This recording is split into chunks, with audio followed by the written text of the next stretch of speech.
kahit sa lugar ay nakakapunta para lang makasali sa mga karera na gusto namin dayuhin at aming puntahan. Manghihiram sa tropa ng pamasahe, pero kung wala naman kami ay didiskarte. Manghihingi kay nanay kundi kay tatay, pero pag kulang pa rin kami ay magsa-sideline. Yan ang buhay namin mga karerista, para-paraan kung paano magkakapera. At di madali yung gantong klase na laro, lalo na kapag tumumba agad dapat tumayo. Kahit puro sugat na ay hindi inihinda, tuloy-tuloy sa pagpadyak hanggang matapos ang karera. Tibay na loob, yan na nasa aming isipan, at kahit anong mangyari ay hindi umaayaw.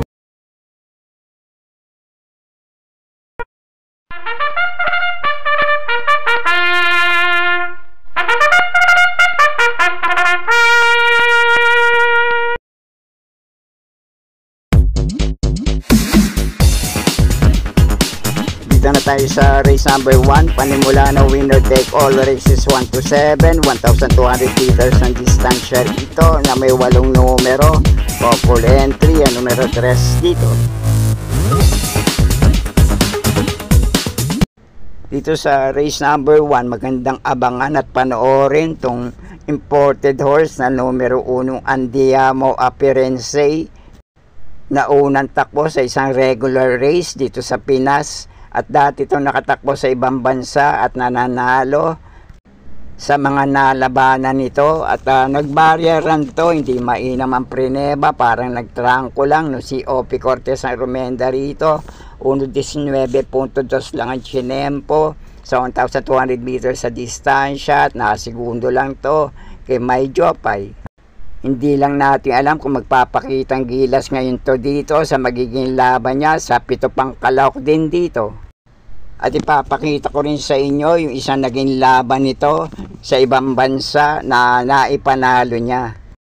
At sa palagay ko magbibigay ng magandang laban sa kanya ngayon yung ilang kalahok dito, bukod lang dito sa numero 5 Namaya na outsider sa grupo na to.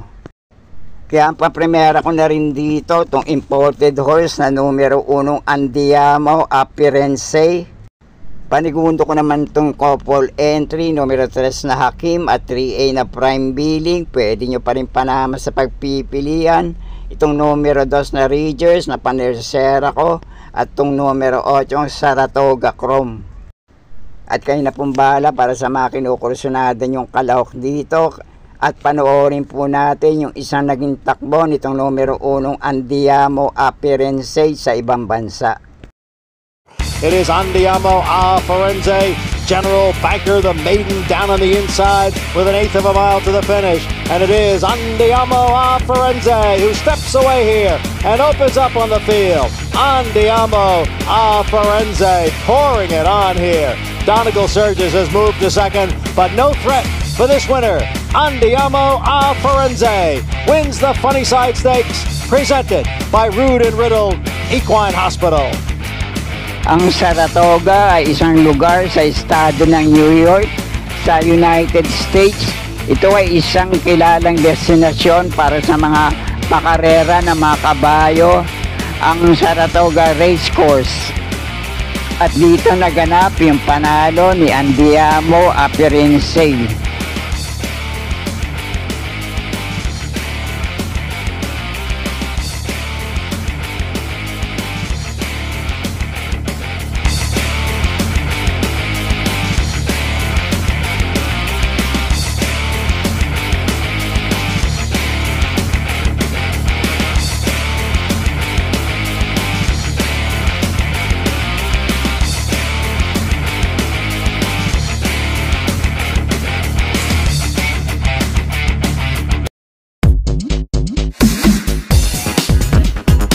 At dito naman tayo sa race number 2, panimula naman ng pick 6, races 2 to 7, 1,200 meters ang distansya rito.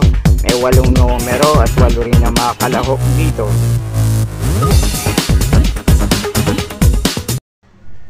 Papremera ko na rin dito itong numero 3 na Axis Deviation na muling re-renda ni Jackie JT Sarate. Uling takbo nito sa parehong distansya si M.E.D. Ocampo rumenda rito. 1.16.8 ang preneba, dumating ng panlima kay 7 of Diamonds, Instant Message, Smart Julian at No Wire. At may ilan pa rin itong may inam na preba at napapalaban to sa mas mataas na grupo. At kung may iba pa rin kayong kinukursunadang kalahok dito, kahit sinong kalahok, pwede nyo pa rin panama sa pagpipilian. Depende na lang sa itatakbo. Ditong numero 3 na axis deviation, kayo na pong bahala para sa iba nyo pang kinukursunadang kalahok sa race number 2. Okay po, thank you.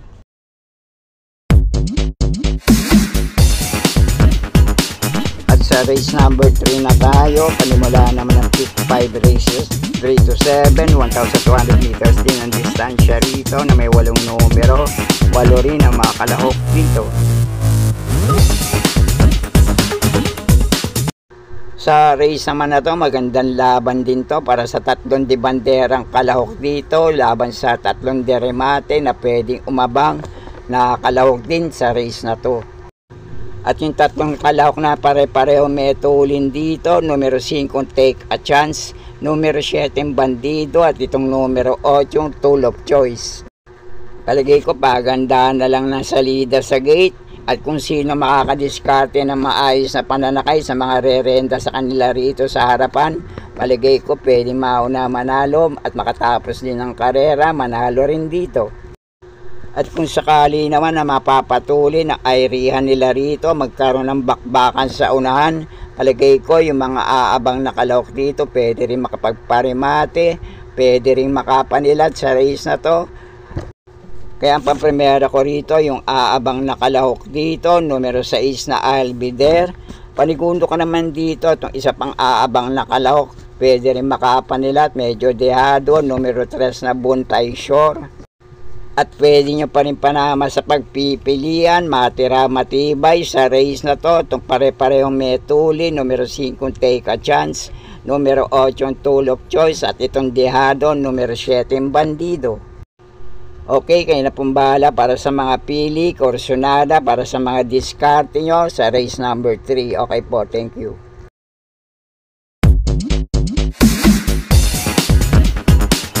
At sa race number 4 naman ang panimula ng pick 4, races 4 to 7, 1,200 meters ang distansya rito.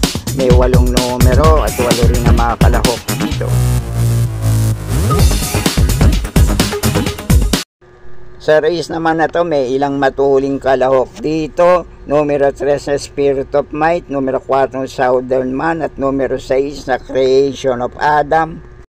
At pwede rin humabol agad sa harapan kung mailalaban lang dihadong numero 2 na Calendar Girl at numero 8 Essential Lady. At yung 3 natitirang kalahok naman dito sa bayang remate mula likuan hanggang meta, numero 1 California King, numero 5 Mahusay Ay at itong numero 7 Doña Leoncia. At yung ilang kalahok dito may minsan laban na rin sa parehong distansya. Kaya ang pampremera ko rito, batay dun sa mga huling takbo nila sa parehong distansya, pampremera ko tong numero 7 Doña Leoncia. At panigundo ko naman dito, itong isa pang diremating kalahok sa race na to, numero 5 Mahusay Ay. At pwede nyo pa rin panama sa pagpipilian, matira matibay sa harapan, pare-parehong metulin. Numero 3 na Spirit of Might, numero 4 Southern Man at numero 6 na Creation of Adam. At dahil maraming ang matuling kalahok dito, itong isa pang diremating kalahok sa race na to, numero 1 California King, basta makasalida lang na maayos sa gate at huwag matatabunan sa labasan, pwede rin itong makapagparimate at makapanilat dito. Okay, kayo na pong bahala para sa mga diskarte nyo dito sa race number 4. Okay po, thank you.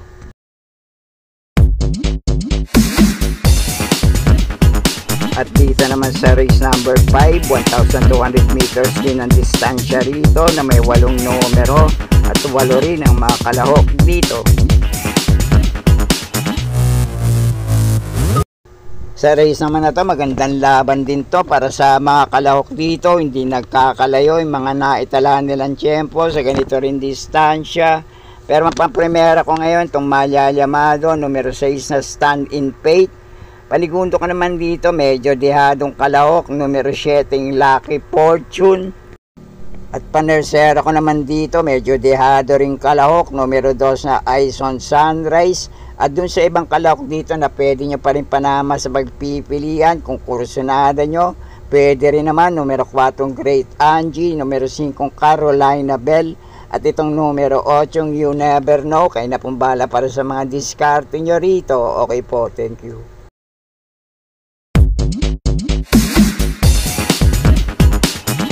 At dito naman tayo sa race number 6, penultimate race, 1,200 meters ang distansya rito, na may 8 numero at 8 rin ang mga kalahok dito.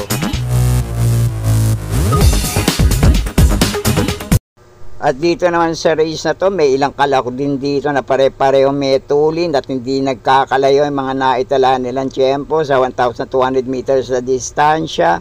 Numero 8 Biglang Buhos, numero 4 Caraga Wonder, numero 3 na King Wastipid at numero 2 na Iikot Lang. Kaya ang pamprimero at panigundo ko rito, parehong deremating kalahok. Numero 1 may Dad Bogart at itong numero 6 na malyayamadong Make or Break. At para sa mga dibanderang kalahok dito, panersera ko naman itong metuli, numero 8 Biglang Buhos. Kaya muli, pamprimera ko itong numero 1 may Dad Bogart, panigundo ko naman dito itong malyalamado numero 6 na Make or Break, at panersera ko rito itong mauna manalo ngayon, numero 8 Biglang Buhos. Kaya na pong balak, may iba pa rin kayong kinukusunadang kalahok dito. Okay po, thank you.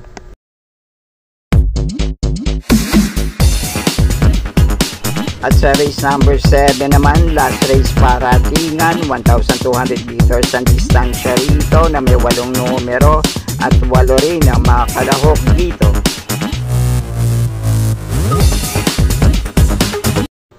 At dito naman sa last race para Tingan to, kaya kahit sinong kalahok dito, basta kusunada nyo, sama nyo lang sa mga diskarte nyo, pwedeng manalo, dehado man o yamadong kalahok dito. Itong numero 3 na Freedom at numero 4 G-City, naglaban na rin to, nahuling takbo sa parehong distansya. Nung ang nagwagisa ng laban nila ay si Advocacy, na segundo doon si Fortress, dumating ng tersero itong numero 3 na Freedom, na si Jackie J.A. Guse Remenda rito, at tinalo niya naman sa datingan na kalahating kabayong layulan sa meta. Itong numero 4 G-City na narenda naman ni Jackie Tabor. At ito naman numero 2 na iShot, na medyo mababa na sa grupong lalabanan ngayon at hindi pa rin bumabalik ang dating inam sa pananakbo. Pero nung uling takbo dito sa parehong distansya, si Jackie R.C. Suso na Remenda rito. 1.15.8 ang Prineva, dumating ng panlima kay Caraga Wonder, Copycat, October 14 at King Wasco. At ito naman numero 8 Streisand, hindi pa rin bumabalik ang dating inam sa pananakbo, pero may mga tagumpre-ba to sa maiden race niya. Kung mailalaban lang at kung nasa magandang kondisyon, pwede rin naman makapanilat dito. Kaya pang primero at panigundo ko na rin dito, numero 3 na Freedom at numero 4 G-City. At pwede nyo pa rin panama sa pagpipilian, basta bumalik lang ang dating inam sa pananakbo. Itong numero 2 na iShot at numero 8 Streisand. At kung may iba pa rin kayong kinukusunadang kalahok dito, kayo na pong bahala din magsama para sa mga diskarte nyo. Okay po, thank you. Sorry, it's DJ.